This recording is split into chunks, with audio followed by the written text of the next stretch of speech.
The longer this Cristiano Ronaldo situation goes on at Manchester United without it being resolved, the more of an impact I think it's having on our preparations for the season, on Erik Ten Hag's preparations for the season, which went really well, I think, in the pre-season tour. And today, we saw Ronaldo return to the squad. His first minutes under Erik Ten Hag, missed 5 days of pre-season training before the tour, missed the tour, obviously didn't fly out for Oslo, and played 45 minutes today before being taken off at half-time. And there's some pictures that have come out now of Cristiano Ronaldo leaving Old Trafford before the full-time whistle. One picture there, one picture there. And there's been an intense reaction online, a really intense. I've sat there for an hour, I've tried to let it develop and see what happens and what comes from it. But I want to say something on it, right? And I want you to let me know what you think in the comments below. And I'm going to try and present as many any of the facts that we have in front of us before we dive into this straight away, right? First things first, there's quite a few people who are saying, Delo's in the background, blah, blah, blah. Yeah, Delo wasn't even in the matchday squad, people. Let's not go crazy. And the first thing that people have said straight away, he goes, how do you know that that wasn't pre-arranged with Erik Ten Hag? I'm not really sure why Erik Ten Hag would allow that, because these images can be quite powerful. In a situation where it seems like Manchester United are battling to hold on to Cristiano Ronaldo, for Erik Ten Hag to let him leave at half-time in his first appearance under him would seem like a strange thing. Maybe it's for recovery.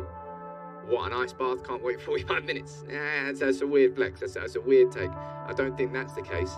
And look, this again, I try to say that this is not an agenda against any individual. This is an agenda for my football club, for Manchester United. Cristiano Ronaldo was there before the kickoff, meeting fans, greeting fans, and it was decent enough to see him back in the United shirt. Lo and behold, he was completely off the pace. Who could have possibly predicted that? And there were a couple of pictures, obviously, that emerged during the game of Cristiano Ronaldo talking with Erik Ten Hag, getting some instructions. No one really knew what those conversations were about. Of course they didn't. But I don't really care what you'd say. It's just not a good look.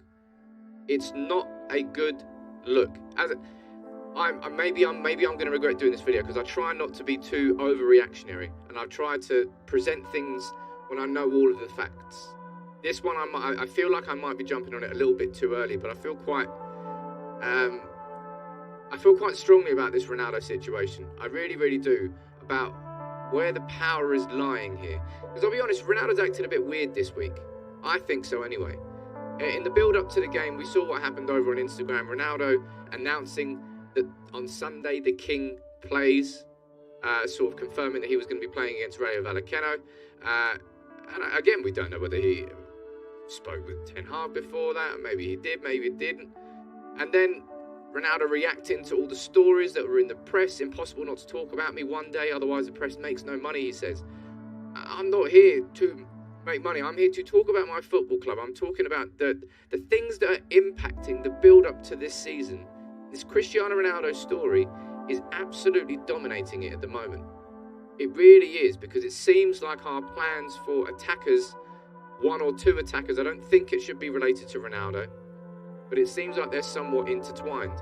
We all know that Ronaldo wants to leave Manchester United. It's not come from one journalist, it's come from all the journalists. It was Duncan Castle who broke it, and it's just developed and developed and developed. And Cristiano Ronaldo has stayed extremely silent on the whole situation, apart from when he wants to speak out himself. And just a penny for the thoughts of Erik Ten Hag, because it's such a goddamn distraction that he didn't need, he didn't ask for. And I just, for the life of me, I don't know why Erik Ten Hag would say, yeah, right, Ronaldo, yeah, you just leave at half-time, man. Why? Why would Ronaldo not stay until full-time? That's probably the reason I've done this video. I understand people who are coming out. Actually, I kind of disagree with it, but I understand people like, so there's an agenda here. You're trying to have a go. Ronaldo fans are weird. All fans of individual players, more so than the club, are weird. It's part of a football culture, fan culture, that I don't understand. I support my football club. I support Man United, and that's it. But in the modern day culture of following football teams, a lot of people just follow individuals and they dot around teams following players, and you cannot say a bad word against them. You cannot critique them whatsoever. And I appreciate that maybe this is a little bit strange for me to do a video like this, because I like to think I've built a reputation of going on facts, on building stories before jumping on them. And this might be considered slightly overreactionary. So I hope you don't see it that way.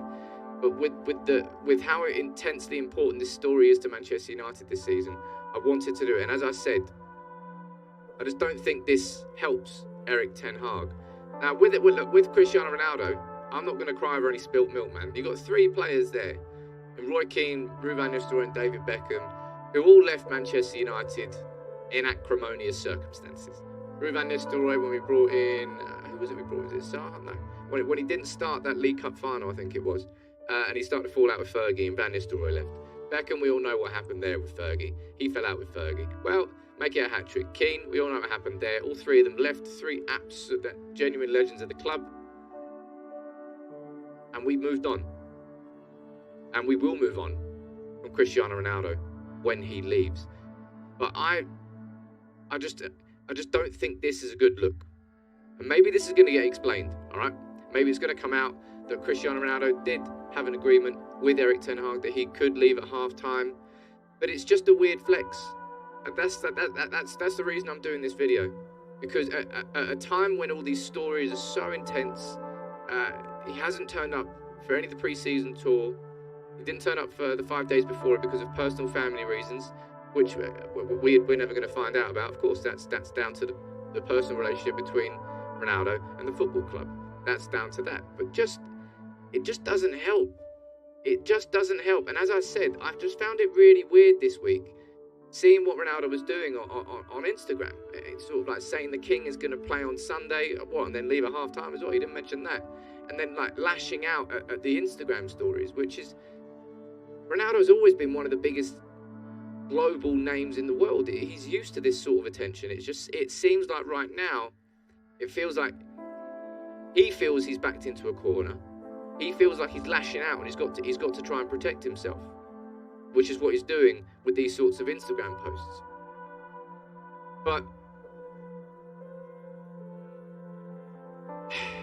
I think I'm so incredibly over distractions taking away from the football at Manchester United. I think that's it. I think that's the crux of my ultimate frustration here. And it comes at the same time that I'm seeing so many goddamn positives in this pre-season under a new manager, under a new direction where we're heading somewhere else. And there's things that are just holding us back like a parachute when you're going for a sprint in training.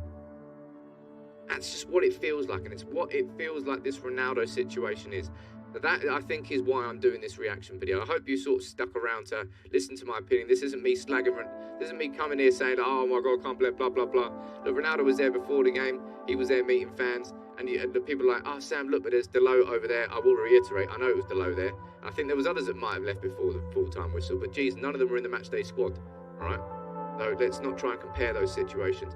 I want to know what you think about this in the comments below, all right? Do you think I'm overreacting by doing a video on this?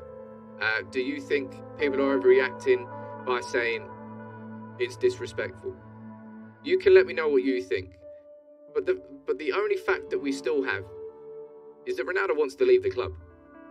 Therefore, seeing this, him leaving Old Trafford at half-time in his first appearance under Ten Hag, having missed the whole pre-season, it's not a good look. And it only just puts petrol on a fire that is already burning brightly.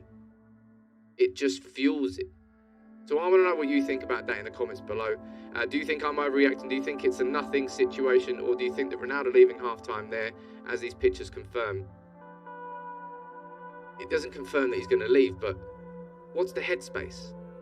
Do you think that Ten Hag would have given him permission to leave at half-time? I really want to know what you think about this in the comments below. As I said, it's a slightly different video to what I normally do, but I felt like I wanted to do one on this particular part of the Ronaldo situation.